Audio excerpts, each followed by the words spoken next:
नमस्कार विद्यार्थी मित्रांनो, मी जय गोपाळ जांभूळकर, सेवानिवृत्त मुख्याध्यापक, जांभूळकर मॅथमॅटिक्स टीचिंग क्लासेस या चॅनलमध्ये सर्वांचे स्वागत. चला तर आजच्या भागाकडे आपण जाऊया. तर आज आपण त्रिकोण समरूपतेच्या कसोटीवरील उदाहरणे घेऊ. उदाहरण हे समरूपता. आज आपण समरूप त्रिकोणाच्या कसोटीवरील उदाहरणे घ्यायचे आहे.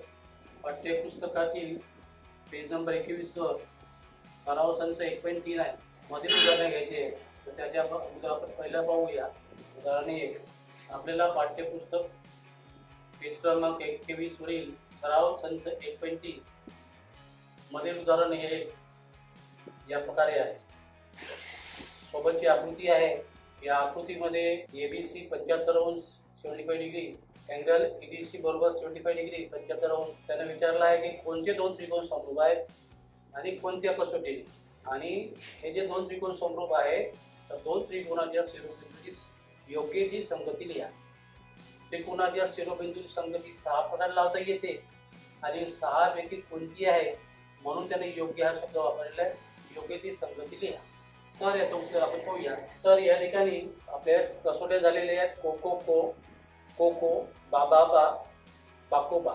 तर या ठिकाणी पहिल्यांदा जी दिलेली माहिती आहे या ठिकाणी आपल्याला बाजू दिली आहे की कोण दिली आहे. कारण बाजू दिली असेल तर बाकोबा असेल, बाबा कोण दिले असेल तर कोको असेल किंवा कोको असेल. तर या ठिकाणी आपल्याला कोको को ऐवजी आपण कोकोच वापरणार आहोत, कोणच को, आणि म्हणून कोको कसोटी वापरणार. तर दोन कोण.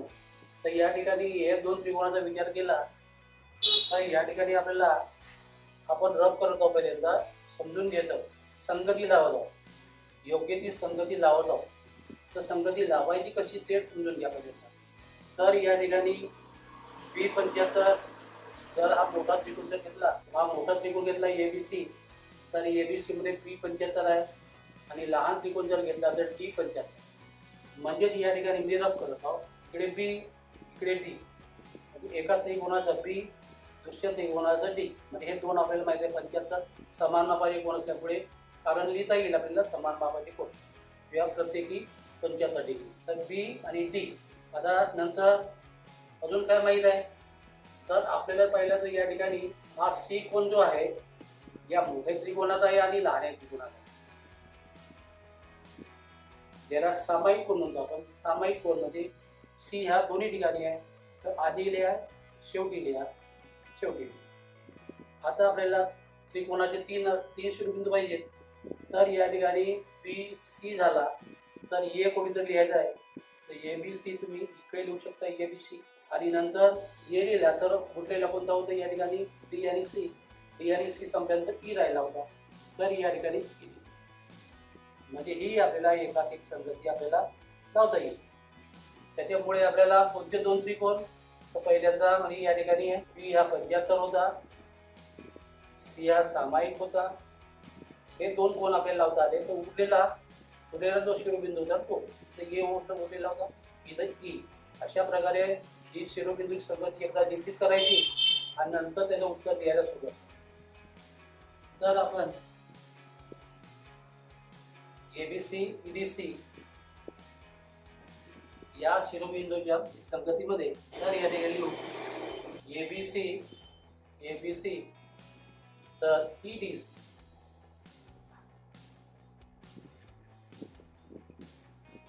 संगतीनुसार आता आपण म्हणतो आहे की कोणती कसोटी कोणती. तर या संगतीचा विचार केला तर या ठिकाणी कोणत्या कोणाशी आहे किंवा बाजू असेल तर कोणती बाजू कोणत्या बाजू प्रमाणात आहे. बाजू प्रमाणात आणि कोण एकरूप. या ठिकाणी जे दिलेलं आहे दिलेली माहितीचा वापर करायचा. तर या ठिकाणी या संगतीमध्ये कोण B नाव घेतलेलं आहे ABC.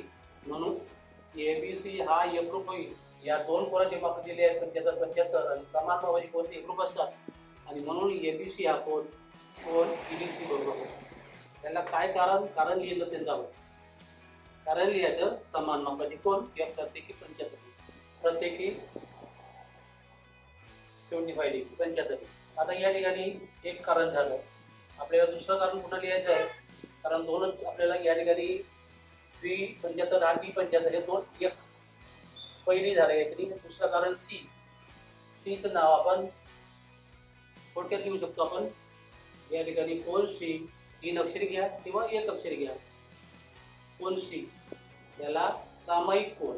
मागील व्हिडिओमध्ये कोणते कोण एकरूप असतात, कसे एकरूप असतात खाते देण्यासाठी लिहिले होतो आपण. तर हा सामायिक. आता या ठिकाणी काय झालं की या संगतीमध्ये विचार जर केला तर एका त्रिकोणाचे 2 कोण, हा कोण आणि हा कोण, दुसऱ्या त्रिकोणाचे या 2 कोणाशी एकरूप आहेत. आणि जेव्हा 2 कोण एकरूप आहेत तेव्हा हा को झाला, हा को झाला. आणि म्हणून को समरूपता कसोटीनुसार कोणते 2 त्रिकोण होतील या ठिकाणी त्या त्रिकोणाचे तिन्ही शिरोबिंदू आलेले आहेत. ही संगती शिरोबिंदू संगती लावली होती आपण. हे 2 त्रिकोण समरूप आहेत. त्रिकोण एबीसी समरूप आहेत. त्रिकोण एबीसी अशा प्रकारचं या उत्तर झालं. आता या ठिकाणी विचारलं आहे की कोणते 2 त्रिकोण समरूप आहेत, त्याचे उत्तर मिळालं. हे 2 त्रिकोण समरूप आहेत.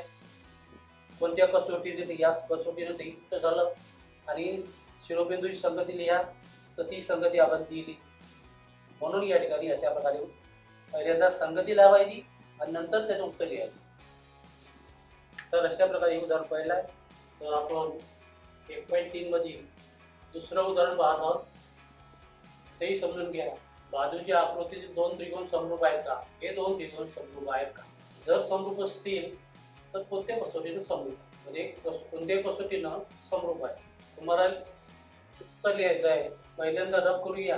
या ठिकाणी ही बाजू 6 आहे, ही बाजू 3 आहे, ही बाजू 8 आहे, ही बाजू 4 आहे, ही 10 आहे, ही 5 आहे. काय समजलं?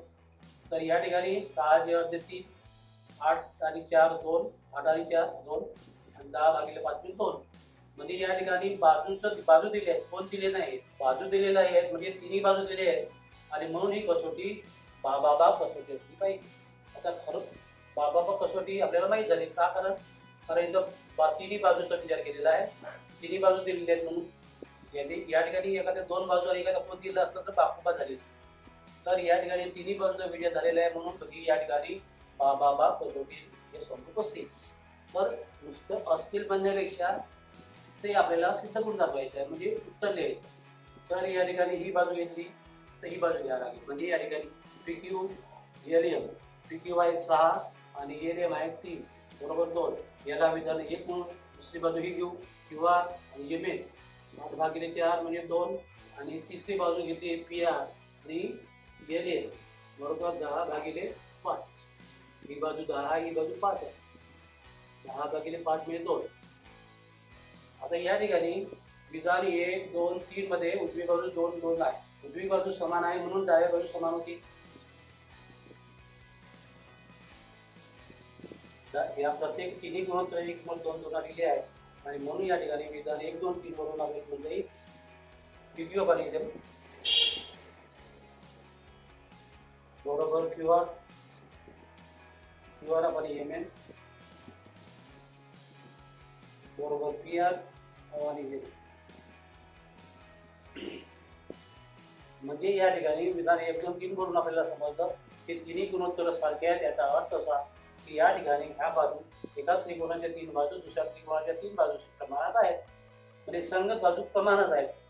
आणि ही बाजू बाजू बाजू म्हणून या ठिकाणी बाबा समृद्ध या ठिकाणी तिन्ही बाजूचा विचार केलेला आहे. म्हणजे या ठिकाणी बाबा समृद्ध कसोटीचा कोणत्या कसोटीनं, या कसोटीनं कोणते 2 त्रिकोण. आता या ठिकाणी आता कसं घ्यायचं, या ठिकाणी शिरोबिंदूची संगती आपण लावली नाही आहे तर ती संगती लावपर्यंत रफ. तर या ठिकाणी PQ बाजू घेतली, इकडे गेले. आता या ठिकाणी PQ झाल्यानंतर या ठिकाणी या ठिकाणी या त्रिकोणाच्या यातली PQ राहिला फक्त R. तर एरियम मध्ये राहिला L. ही संगती झाली कसोटीनुसार. नंतर आपण लिहू त्रिकोण PQR समरूप आहे. त्रिकोण एमएन. अशा प्रकारे या ठिकाणी कसोटी पहिलं उदाहरण घेतलं होतं. त्या ठिकाणी को कसोटी होती. त्या दुसऱ्या उदाहरणामध्ये बाबा समृद्ध कसोटी आहे. संगती लावायची, त्यानुसार 2 त्रिकोणाचे नाव आपल्याला लिहिलं आहे. त्याच्यानंतर पुढचं उदाहरण आपल्याला सराव संच 1.3 मध्ये तिसरं उदाहरण घेत आहोत. पहिले घेतलं, दुसरं घेतलं आणि तिसरं घेतलं. उदाहरणाची टाईप वेगवेगळी असल्यामुळे आपण घेत आहोत. तर या ठिकाणी आकृती दर्शविल्यानुसार ही आकृती आहे. या आकृतीमध्ये 8 मीटर आणि 4 मीटर उंचीचे खांब आहे. हा खांब आहे, तो एक खांब आहे, दोन खांब जमिनीला लंब आहेत. या ठिकाणी हा कोणताही खांब म्हटलं की जमिनीला तिरपा नसतो, तर तो परपेंडिक्युलर असतो, लंब असतो, उभा असतो. तर खांब हा जमिनीला लंब आहे. हे दोन्ही खांब लंब आहे. लंब आहे त्याचा अर्थ हा कोन कितीचा असेल, 90 असेल हे आपल्याला माहित आहे. म्हणजे एक गोष्ट माहित आहे. आता या ठिकाणी ही बाजू आणि ही बाजू, इथे सुद्धा दोन बाजू. तर या खांबाची सावली 4 मीटर खांबाची, तो म्हणतोय की सर्वात लहान खांबाची सावली सूर्यप्रकाशामुळे सावली 6 मीटर पडली. तर या 4 मीटर खांबाची उंचीच्या खांबाची सावली पडली 6 मीटर. तर प्रश्न असा आहे, तर मोठ्या खांबाची सावली, हा जो मोठा खांब आहे तर ज्याची उंची आहे 5 मीटर, तर त्याची सावली किती लांब पडेल, तो लांब किती पडेल. हे 4 ची 6 पडते, 6 मीटर. 8 ची किती लांब पडेल, म्हणजे बाजू कोन बाजू. आपल्याला इथं बरोबर आकृतीचे निरीक्षण केलं तर दोन बाजू आहेत आणि त्या दोन बाजूंनी समाविष्ट केलेला कोन आहे आणि म्हणून या ठिकाणी बाजू किती असेल. तर या ठिकाणी उत्तर आपण येत आहोत. तर या ठिकाणी आपण स्पष्ट आहे की या ठिकाणी PQR हा त्रिकोणाचं नाव घेता येईल. कारण PQR त्रिकोण PQR व त्रिकोण ABC या दोन त्रिकोणाचा विचार केला तर या ठिकाणी बाजू कोन बाजू या बाजूबा इथं आपल्याला पटकन समजत आहे. म्हणून इथं दोन बाजू आणि आपल्याला कोन असल्यामुळे दाखवतो. कोण आपण डायरेक्ट लिहू शकतो. आपण बाजूबा समृद्ध कसोटीद्वारा असंही म्हणता येईल. आणि असंही म्हणता येईल की सूर्यप्रकाशामुळे या खांबाची सावली पडते, एकाच वेळी सावली पडते, तर बाजूबा समृद्ध कसोटी आहे हे आपल्याला माहीत झालं. पुन्हा आपल्याला समजता येईल की आपण माहीत आहे, खालच्या व्हिडिओमध्ये आपण पाहिलं आहे की सूर्यप्रकाशामुळे खांबाची सावली एकाच वेळी पडलेली सावली. एकाच वेळी हा महत्त्वाचा शब्द आहे. तर या दोन्ही सूर्य इकडे राहील, या खांबाची सावली अशी पडेल, या खांबाची एकाच वेळी पडेल. तर याची अगोदर पडेल, नंतर काही वेळा त्याची पडेल असं होणार नाही. म्हणून दोन्ही खांबाची सावली सूर्यप्रकाशामुळे एकाच वेळी पडेल आणि सूर्यप्रकाशामुळे एकाच वेळी खांबाची सावली पडल्यामुळे ते दोन त्रिकोण समजत आहे. बाजूबाई कसोटी लिहू शकता, परंतु ही बाजू आणि ही बाजू आपल्याला इथे कारण देता येणार नाही. 8/4 2 झाले, तर हे आपल्याला बाजू माहीत नसल्यामुळे आपल्याला या बाजूचं उत्तर सांगता येत नाही, म्हणजे बाजूबा लिहिता येत नाही. आता या खांबाची सावली अशी पडली, या खांबाची सावली अशी पडली, तर सूर्यप्रकाशामुळे एकाच वेळी खांबाची सावली पडल्यामुळे ते दोन त्रिकोण समजत आहे. आणि म्हणून या ठिकाणी कारण या खांबाची सावली अशी झाली तर नक्कीच इथंच आपल्याला त्रिकोण तयार करता येईल. त्याच्यामुळे त्रिकोण तयार होतातच आणि ते म्हणून ते दोन त्रिकोण समजत आहेत आणि म्हणून हे दोन त्रिकोण समजतात. पुढे आपल्याला लांबी दिलेली आहे आणि म्हणून आपल्याला शेवटी लिहायचं की आपल्याला बाजू काढायची आहे. तर ही सावली किती लांब पडेल, या खांबाची सावली किती लांब पडेल, तर ही बाजू काढायची आहे म्हणजे बाजूची गरज आहे या ठिकाणी. तर हे दोन त्रिकोण समरूप आहेत म्हणजे 6 त्रिकोण होतातच आणि म्हणून उरलेले जे अटी आहेत त्या अटी पूर्ण होतात. आता या ठिकाणी बाजू दिली आहे आणि म्हणून या ठिकाणी संगत बाजू प्रमाण होती. दोन त्रिकोण समरूप आहेत म्हणून या ठिकाणी PQ/AB बरोबर QR/BC बरोबर PR/A. तर दोन त्रिकोण जेव्हा समरूप असतात तेव्हा 6 त्रिकोण होतात. म्हणजे या ठिकाणी संगत बाजू प्रमाणात आणि कोन असतील तर कोन एकरूप. तर या ठिकाणी आपल्याला बाजू पकडल्या आहेत आणि म्हणून या ठिकाणी बाजूचा विचार केला आपण. संगत बाजू प्रमाण समरूप त्रिकोणाचे संगत कारण लिहू शकतो आपण. हे काय कारण, हे प्रमाणात असण्याचं कारण काय, तर या ठिकाणी समरूप असल्यामुळे समरूप त्रिकोणाच्या संगत बाजू. तर हे झालं. आता या ठिकाणी आपल्याला कोणत्या एक 3 गुणोत्तर आहेत. आपल्याला 2च गुणोत्तर पाहिजे, कारण या ठिकाणी 2 बाजू दिली आहेत फक्त. म्हणजे या ठिकाणी कोणत्या बाजू दिल्या आहेत. या ठिकाणी जर रफ विचार केला तर या ठिकाणी पी आर दिली आहे, ही बाजू दिली आहे, म्हणजे हे या गुणोत्तर आपल्याला गरज आहे. नंतर या ठिकाणी एसी दिली आहे, पी आर दिली आहे तर आणि एसी दिली आहे, म्हणजे आपल्याला या गुणोत्तराची गरज आहे. पुढची या ठिकाणी ही बाजू काढायची आहे, म्हणजे बीसी काढायची आहे, म्हणजे या गुणोत्तराची गरज आहे. आणि क्यू आर दिलेली आहे, बीसी काढायची आहे, दिलेली आहे, म्हणजे या 2 गुणोत्तराची गरज आहे. तर या 3 गुणोत्तरे म्हणजे समरूप त्रिकोणाच्या समबाजू प्रमाणात असतात. 3 गुणोत्तरे सारखे आहेत, तर 3 पैकी 2 गुणोत्तर काम आहे. तर या गुणोत्तराचं काम नसेल तर त्याला चौकोन मारायचं. चौकोन मारल्यामुळे आपण या 2 गुणोत्तराचा विचार करत आहोत असं त्याचा अर्थ होतो. आता किमती ठेवूया. किंवा 6 बीसी आहे एक्स, त्याच्यानंतर पी आर आहे 4, एसी आहे 8. आणि जेव्हा 2 गुणोत्तरे समान असतात तेव्हा त्यांचा 3 गुणाकार केला जातो, आणि म्हणून या ठिकाणी 3 गुणाकार करू. ज्याची किंमत काढायची आहे तो डावीकडे यायला पाहिजे. एक्स गुणिले 4 म्हणजे 4x, किंवा 4 गुणिले एक्स बरोबर 6 गुणिले 8, म्हणून 4x बरोबर 848. आपल्याला 4 नको, कारण x पाहिजे, म्हणजे x ही दुसऱ्या खांबाची सावली आहे. या ठिकाणी आकृती काढली तरी जर वाटल्यास खांब त्या खांबाची सावली लिहू शकता तुम्ही. इतर यायला पाहिजे होते. या ठिकाणी एक खांब आहे आणि ह्या 2 सावल्या आहेत.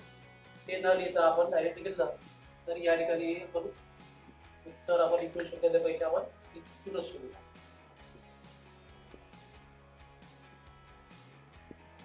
किंवा हे जर आकृत्या काढायचे नसेल तर या ठिकाणी पी आर आणि एस हे खांब असून क्यू आर आणि पी सी हे त्यांच्या सावली आहेत असं आपल्याला लिहिता येईल. तर या ठिकाणी पुन्हा या ठिकाणी खांब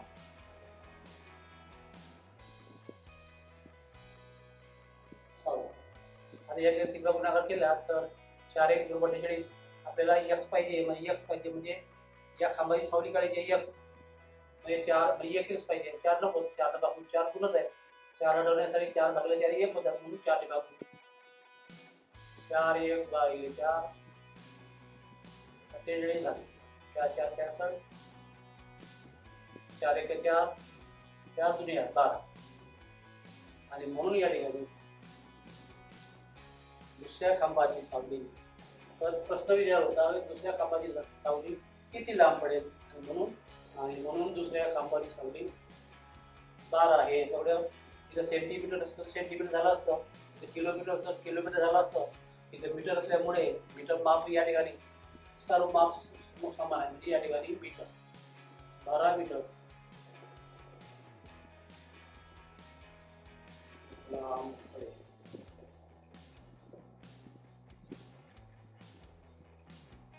तर अशा प्रकारचे हे उदाहरण आहे. सावलीमुळे एकाच वेळी जे सावली पडते त्यावेळेस ते 2 त्रिकोण समरूप असतात, त्याचा आपण वापर. तर उदाहरण नंबर 1.3 मधलं 6 उदाहरण घ्यायचं आहे. तर समलंब चौकोन एबीसीडी, म्हणजे एबीसीडी हा समलंब चौकोन आहे. समलंब चौकोनाची आपण चौकोनाचे प्रकार हा सुद्धा व्हिडिओ पाहिला आहे.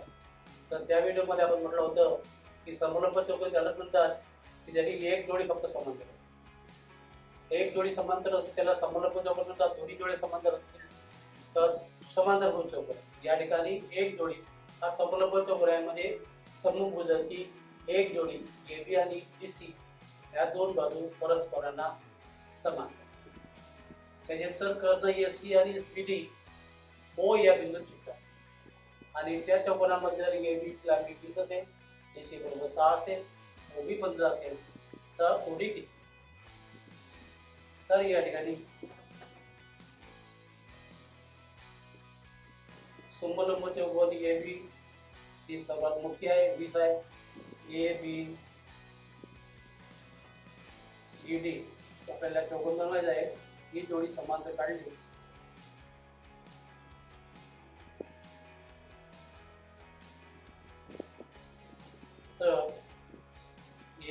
सी डी हा समलंब चौकोन आहे आणि त्याची या चौकोनाची ए बी ही बाजू सी डी ला किंवा डी सी ला समान, त्या दोन बाजू समान, एक जोडी समान, सम्मुख भुजाची एक जोडी समान असते किंवा तो समलंब चौकोन. आता त्याचे कर्ण एस सी आणि बी डी, तर त्याचे सम्मुख शिरोबिंदू जोडले तर त्याला कर्ण म्हणतात.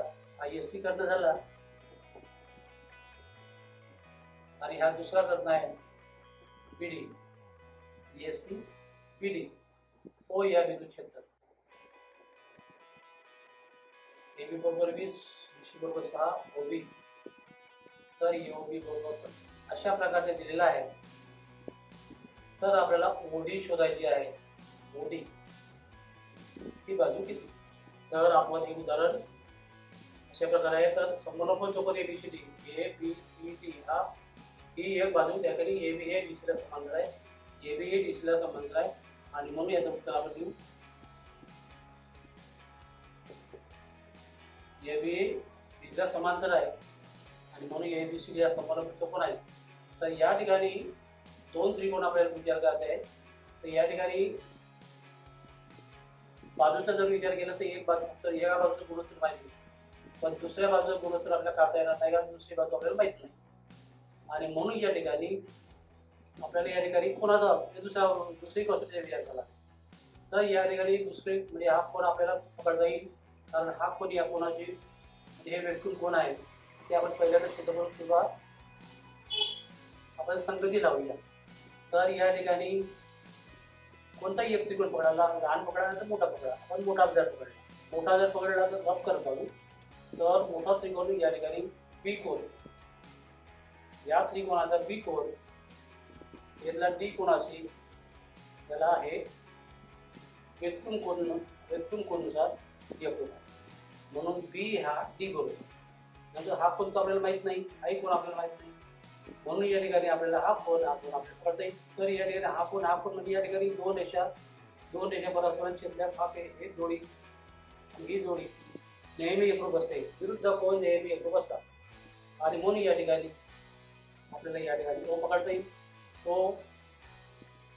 आपण इकडे घेऊ किंवा इकडे घेऊ, पण इकडे घेऊ ओ घेऊ. त्याच्यानंतर पहिल्या त्रिकोणाचं नाव ओ बी ए, म्हणजे जे ओ बी आपल्याला उरलेलं या ठिकाणी दोन शिरोबिंदूची नावं झाले, ओ झाला, बी झाला, राहिला ए, आणि म्हणून म्हणण्यासाठी आपल्याला ओ बी कोणते घेतलं शकतो. तर ओ बी आणि जर ए घेतला तर या त्रिकोणाचा राहिला, म्हणजे आपल्याला या संगतीचा विचार करावा लागेल. म्हणजे आपल्याला कारण हे झालं पाहिजे तर बापूबाई या त्याचं लक्ष ठेवत नाही आणि म्हणून या ठिकाणी कोणाचा विचार केला तर हा युक्त कोण. तर या ठिकाणी समजण्यासाठी विरुद्ध कोण या ठिकाणी पुरी मार. तर आपण संगती घेतली ओ बी, ए हा सी, नंतर आपण ओ हा ओ बरोबर आणि नंतर बी हा डी बरोबर. या शिरोबिंदूच्या संगतीमध्ये आता या ठिकाणी कारण लिहिता आलं पाहिजे या ठिकाणी. तर या ठिकाणी हा कोण या कोण असेल, म्हणजे कोण बी पकडलं तर या ठिकाणचा बी तर इकडे डी, पुन्हा या ठिकाणी ह्या समान रेषा पकडल्या, ही जर छेदिका पकडली तर या ठिकाणी हा कोण आणि हा कोण छेदिकेच्या विरुद्ध मला आहे, या बाजूला आहे तर या बाजूला आहे, बिलकुल कोण, म्हणून त्याचं नाव आहे कोण बी हा डी बरोबर. थोडक्यात मी वापर होणार नाही हे लक्ष देऊ आणि म्हणून या ठिकाणी बी हा डी बरोबर त्याला कारण बी वापरू वेद क्रम इंग्रजीमध्ये त्याला अल्टरनेट अँगल देऊ. त्याच्यानंतर आपला या ठिकाणी ओ बरोबर, तर या ठिकाणी ओ बी 3 अक्षरे घ्या किंवा 1 अक्षर घ्या, या थोडक्यात लिहिता येते आपल्याला ओ, पण इथे ओ झाला, इथं ओ झाला आणि म्हणून 1 अक्षर लिहिण्यापेक्षा समजण्यासाठी आपण 3 अक्षरे वापरू. जेव्हा साधा येते त्याच्यामुळे 3 अक्षर वापरू. तेव्हा ओ बी और ओ बी एकरूप होईल कोण, ओ बी सी होईल. या ठिकाणी हा ओ कोण ओ कोण आहे. आता काय कारण आहे, पुन्हा ह्या दोन रेषा छेदल्या आहेत, त्याच्यामध्ये हा कोण आणि हा कोण वेगवेगळं कोण या ठिकाणी मला कारण लिहायचं आहे. परस्पर विरुद्ध कोण, नुसते विरुद्ध कोणी लिहिलं नाही किंवा परस्पर विरुद्ध कोण. म्हणजे आता काय झालं तर आता या ठिकाणी या योगी आणि शिवडी या दोन त्रिकोणाचे दोन कोण दुसऱ्याचे म्हणजे दोन कोणाशी एकरूप आहे आणि म्हणून या ठिकाणी कोकोण समूहाचा कसोटीनुसार या ठिकाणी जी शिरोबिंदू संगत लावली आहे तेच त्रिकोण आपण करू. तर या ठिकाणी त्रिकोण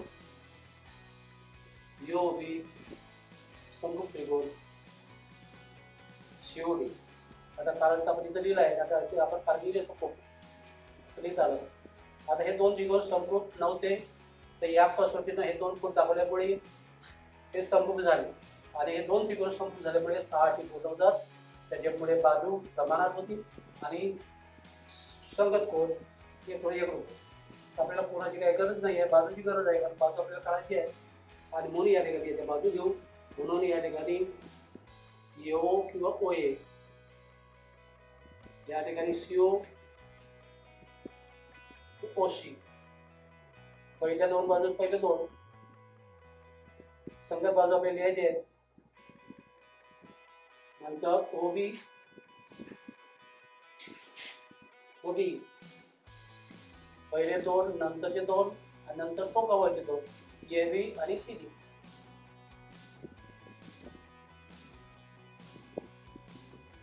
त्याला संगत बाजू म्हणतात किंवा समरूप त्रिकोणाची समरूप त्रिकोणाचा समान. आणि म्हणून या ठिकाणी आता 3 गुणोत्तर आहे. आपल्याला फक्त 2 गुणोत्तराची गरज आहे. आपल्याला काय दिलं आहे तर आपल्याला दिला एबी दिला आहे तर एबी या ठिकाणी आहे. त्याच्यानंतर या ठिकाणी सी दिली आहे सी दिलेलं आहे. त्याच्यानंतर ओबी दिलेलं आहे ओबी इथं आहे. म्हणजे या गुणोत्तराची आपल्याला गरज नाही म्हणून या ठिकाणी या गुणोत्तराला आपण चौकोन मारूया. याच्या किमती याच्या ओही आपल्याला माहित नाही, ओशी माहित नाही, दिलेली नाही आणि काढायची नाही आणि म्हणून त्या गुणोत्तराचा वापर करायचा नाही. म्हणून हे दोन गुणोत्तर सारखे आहेत तर यांची किमती ठेवू किंवा गुणाकार करून उत्तर मिळेल. आणि म्हणून या ठिकाणी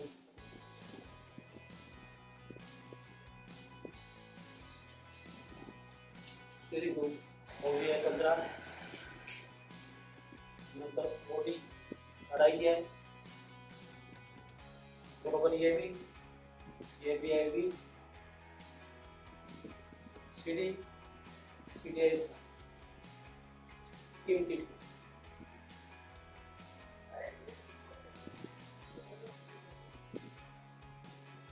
किमती ठेवल्या तर या ठिकाणी आता ती गुणाकार करून ज्याची किंमत काढली तो डावीकडे यायला पाहिजे आणि म्हणून ओडी आणि 20 आणि म्हणून या ठिकाणी ओडी गुणिले 20 बरोबर तिचा गुणाकार म्हणजे अंत्यपदाचा गुणाकार हा मध्यम पदाचा गुणाकार असलेला पाहिजे. ओडी म्हणजे 20 नको या ठिकाणी एक ओडी पाहिजे म्हणजे एक येण्यासाठी 20 ला 20 ने भागावं लागेल. 20 ने भागून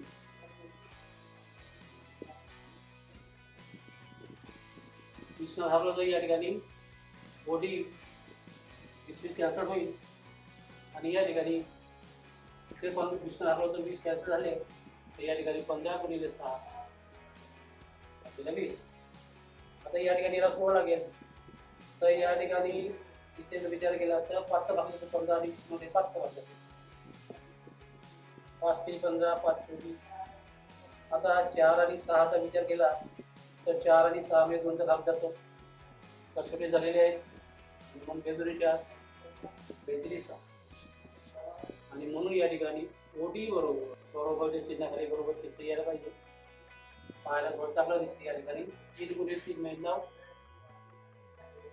भागिले 2 आणि जेव्हा संख्या मोठी असते तेव्हा 9 भागिले 2 प्रत्येक भागाकार करायचा 2 तो 8 पहिला 1 मध्ये भाग जात नाही म्हणून फाईन दिला 10 झाले पेपर दिला आणि म्हणून 9 बाय 2 आणि म्हणून म्हणजे या ठिकाणी ओडी बरोबर 4.5 उत्तर पूर्ण वापर